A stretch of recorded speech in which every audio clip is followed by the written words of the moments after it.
It's Lois from Be Gritty Horsemanship, and I'm here with Cayman. Cayman's a 2-year-old colt. He's been turned out. He's had minimal handling, so we figured he'd be really good for this. And he's a little distracted because he's in a new location. We're going to talk about worming. A lot of people have a problem with it, and so we're just going to talk about the steps that we use to teach a horse how to worm correctly and respectfully. So what I'm going to do first is I want to have his attention. And if he wants to move, I'm going to let him. I'm going to move with him. A lot of people will go and just shove it in and try to hold the horse super still. I want them to stand there and take it. So first I'm going to just wave it around, kind of work on the desensitizing with him. I'm not even going to focus on his mouth. I'm just going to move it around. When he stands and takes it, I'll rub him, and he's been desensitized a little, so he understands the concept. And we also have these mares coming up and looking at him, so he's super distracted with them. So I'll just keep bringing his attention back to me. And I'm going to move it around. You always act like you have all day long. There's no rush. No rush whatsoever. So if he pushes into me, I'm going to back him up, bring him back up again, back him up again. I'm going to forget about worming, and I'm going to work on moving his feet. And I'm just going to bump him. There's no pulling. Just going to get him focused. Good boy. And I'm not going to even talk to him and praise him. I'm just going to move his feet. I'm going to move him forwards, backwards, work on a little pressure. Good boy. Bring him up, and then I'm going to desensitize with my hand. If he moves and gets crooked, that's fine. Again, I'm not super worried about it. I just want his attention on me. And he's super fixated on these mares. So I'm going to bump his attention back. And then I'm going back to the wormer. Again, see, I'm not focusing on his mouth. I'm just moving it around. I'm moving back this way. Work on that pressure because he's resisting it. Forget about the wormer. Again. Pressure forward. Bring him up again. And then I'll desensitize. So we picked him because he'd be a little complicated. And he's not even worried about the wormer. It's just standing still and what's going on around him. But that leads to a lot of issues. If you don't focus on that and make your horse quiet, that'll create problems. It's a good boy. All right, so I'm going back to the wormer. I still have not taken the cap off. I'm just going to move it around. He's super comfortable with it. He's kind of dropping his head. He's not super worried. I'm going to put it in my pocket for a minute, and I'm going to go to the next step, which is just messing with his mouth. Before I go shoving the wormer in, I want to be able to put my finger in there, kind of rub, and I'm just going to stick with him until he kind of brings his head down. And if he pulls back like that, I'll just go with him. There. I'll take it off there. He was kind of dropping. He wasn't perfect, but that's my starting point. I'll go back to it again. So now I'm working on two things. I'm going to keep his attention. There we go. Good boy. And I just want him to let me put my hand in there and stand fairly quiet. And I put my thumb in the side. I'm not sure if you can see. I put my thumb in the side, and I really rub it around in there. I want him to be super comfortable. If he pushes on me, I'll keep it in there. Move it around. And I'm not going to hold him tight. I'm just holding his face kind of soft.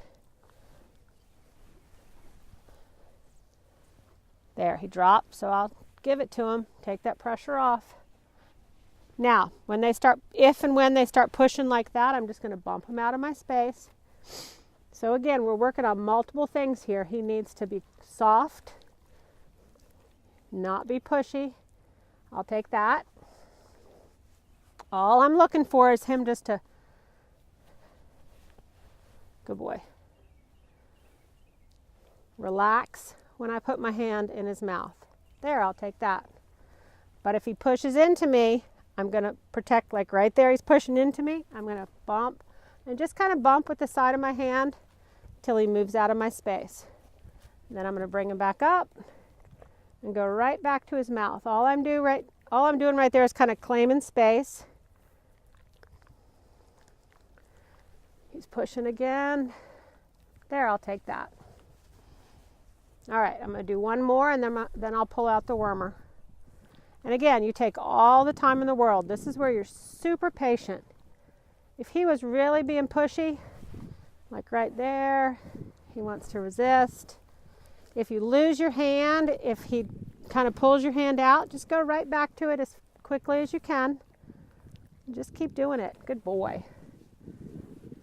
So he doesn't have to be perfect. All we're doing is working on creating good habits. And if we force him to be perfect the first time, we're never going to have good habits. I want him to do everything he can so I can work on them. I want to work on those bad habits and make them better. There. He's pushing a little. There, I'll take that. All right, so we picked him because we knew he'd be super distracted. He's not bad at all. He's just not in his element. He hasn't been handled a lot. He's had some really good handling, but not a lot of it. There, I'll take that. That's super nice. Well, he kind of threw his nose up at the very end when I was getting ready to take that pressure off. So I'm going right back in, and see how just me taking my hand off as he was throwing his nose up has just created all this. So I'll stay there.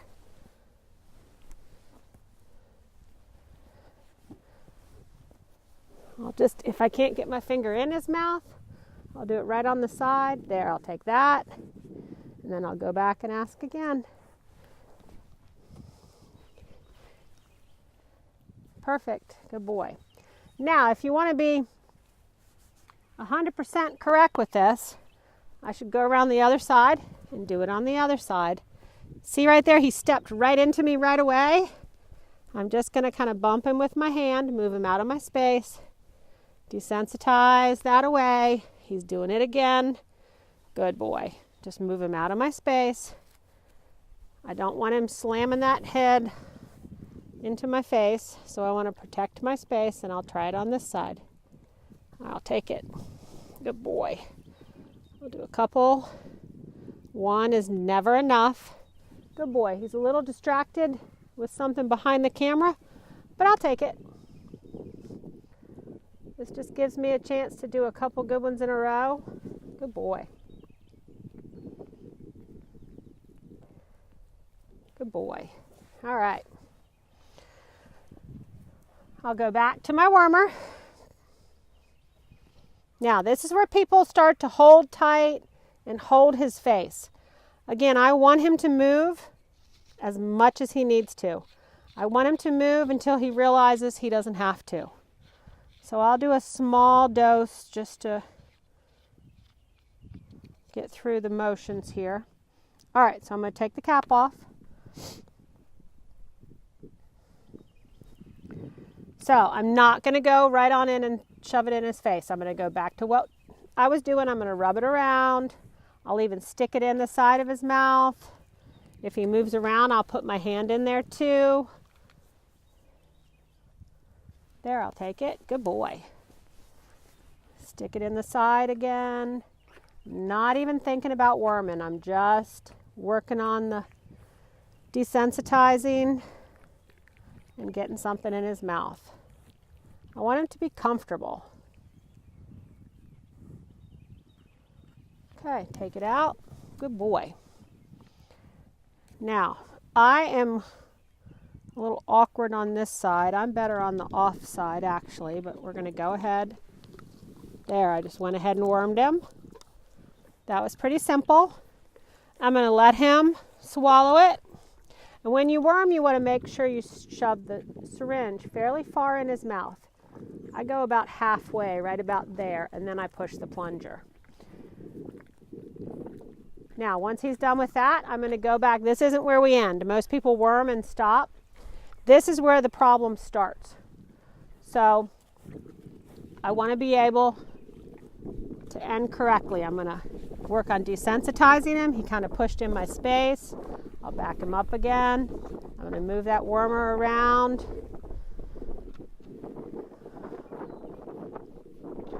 Good boy. And then I'm going to go back and use my hand in his mouth. I really want to end on a good note. I don't want to see any pushing, any fighting like that. I'll just stick with him. Good boy. Go around and do the other side. See, immediately right there, he kind of pushed me, so I'm going to push him out of my space. Again, we're working on quite a few things here, not just worming.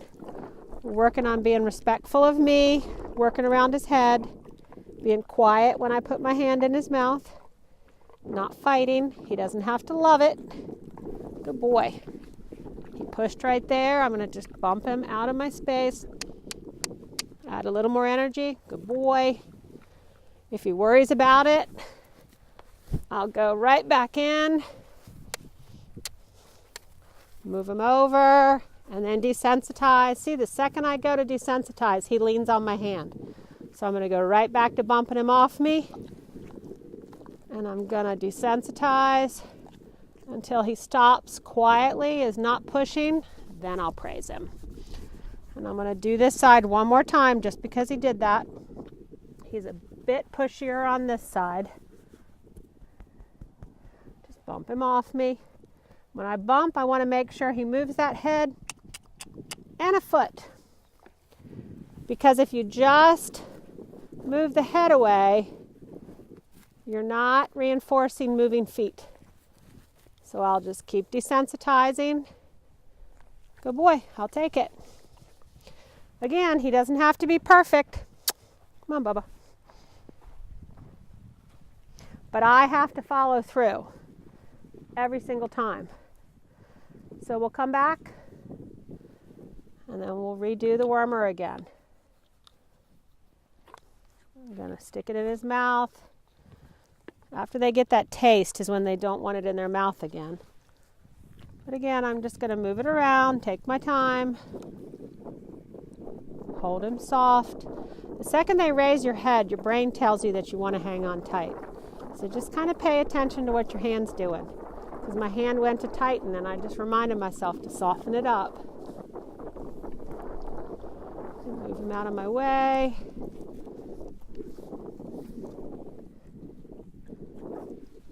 I'll take that.